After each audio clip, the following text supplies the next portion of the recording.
Hello, friends. Today I'll tell you about the Russian parable film Terra Nova by Aleksandr Melnik.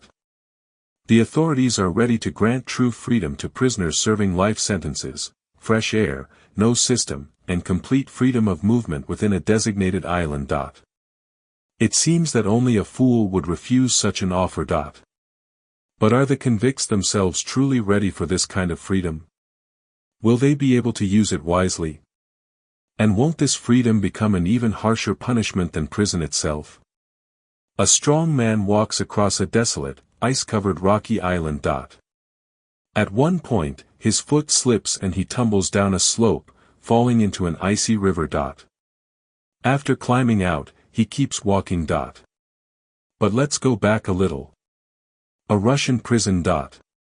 Prisoners are called one by one into the warden's office to talk about themselves, their desires, and their plans for the future.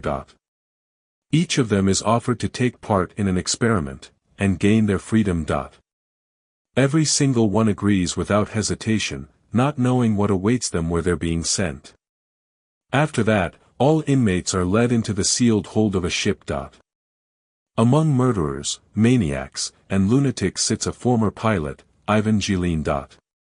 He too is a criminal, though his story is ambiguous. There is blood on his hands, the blood of air traffic controllers he blamed for the death of his family. The ship's hold turns into chaos, curses and prison slang echo from all sides. The prisoners split into two groups, each led by a crime boss. Gilin tries to stay away, avoiding the fights, but when a violent clash begins through the dividing bars, he can no longer stand aside, his own life is at stake. He joins the fight until the guards open fire. The ship finally reaches its destination, an uninhabited island beyond the Arctic Circle, where the convicts must build a new society far from civilization. But for now, they squat on the shore, handcuffed and waiting for the signal. A group of foreign organizers lands on the beach.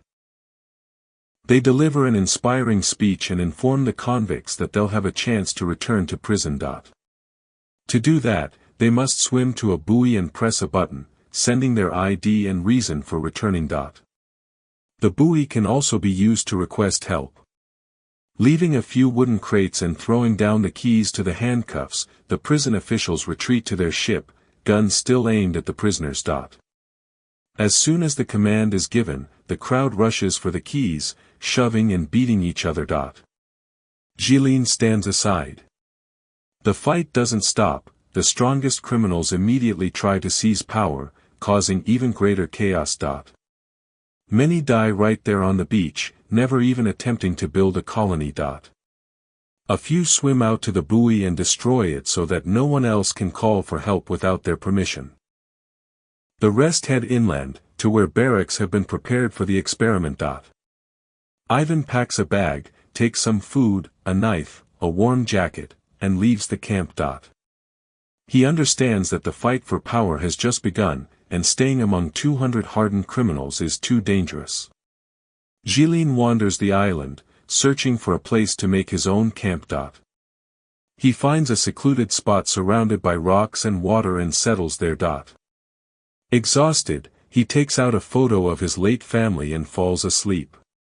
When he wakes up, his bag has been torn open, gnawed by lemmings, small hamster-like rodents. With no choice, he begins to find his own food. He lights a fire and plucks a bird he's caught. Soon, a warm, filling dinner will be ready. But footsteps sound behind him. Another convict, Nikolai, a young man convicted of multiple murders, has fled the camp and found him. Kolya begs to stay with Ivan, saying chaos has broken out in the camp. Gilin agrees but warns that any attempt to attack him will end badly. After dinner, they go to sleep, but in the morning, something disturbing happens. Ivan wakes to hear heavy breathing nearby. Nikolai is pleasuring himself. Gilin ignores it until he notices that his family photo is missing. Realizing that the man used it as a porn substitute, Ivan flies into a rage and beats him brutally. Surprisingly, it helps. Nikolai becomes obedient and quiet, though he never stops talking. The men explore their part of the island looking for food. Their attempts to catch fish fail, but they find something else, an old seaplane, surprisingly intact and possibly reparable. Still, they face hunger and cold, the woods are bare, and winter is near. Ivan decides to sneak back to the camp to steal coal and fuel. By now, the camp is ruled by a crime boss nicknamed Monkey. Calling himself the citizen chief, he enforces brutal order. The strong and skilled live on one side, the weak and old are confined in a separate fenced barrack. Every day they're forced to play a game called The Last Dead. Whoever returns last to the barrack becomes dinner for the others. When Ivan and Kolya reach the camp, they find the remains of a fire, and human bones. Nikolai hungrily gnaws on them. Ivan just warms his frozen hands and falls asleep. When he wakes, he's being beaten by fellow inmates. Monkey orders that they be kept in the barrack and participate in the daily game. The next day, Jilin witnesses the horrific ritual and realizes he can't stay silent. He starts a revolt, refusing to obey Monkey's rules. He offers a deal: release the captives and let him reach the buoy to try calling for help. In return, he'll show them the airplane. Monkey agrees, but once Ivan leaves, Monkey attacks the freed inmates, slaughtering most of them. Unable to fix the buoy, Jilin returns, and understands that Monkey won't forgive his defiance. He hides the truth, saying help will come soon. Sensing deceit, Monkey turns on his followers, but one of them kills him. Now leaderless, the convicts turn to Ivan. He gathers the survivors and tells them about the airplane. They begin to repair it, hoping to escape. Soon, an American supply ship arrives with new food, and a new group of prisoners from the U.S. The newcomers, in orange jumpsuits, seem calm and disciplined. They line up quietly to unlock their cuffs, and then, on command, start a massacre.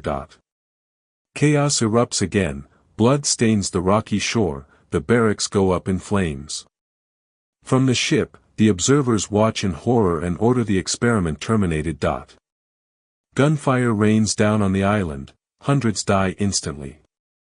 Only 4 survive: a young blonde man, the mechanic Kolya, asleep under his jacket since the fight began, and Ivan Jilin, bleeding but alive.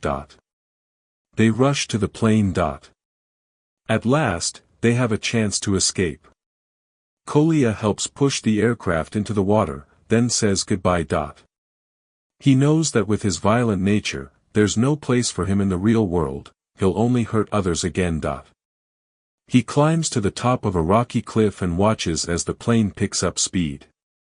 Jilin takes the controls, the 2 men behind him brace for flight. The seaplane lifts off, but to reach open airspace, they must fly over the American ship. Gunfire erupts. Bullets shred the old fuselage, shards of glass pierce Ivan's face.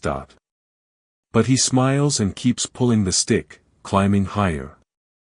The passengers behind him, the young blonde and Kolya the mechanic, don't survive. Neither of them will ever know what true freedom feels like. And that's how the film ends. Friends, thank you for watching. Share your thoughts about this movie in the comments, and don't forget to like and subscribe for more.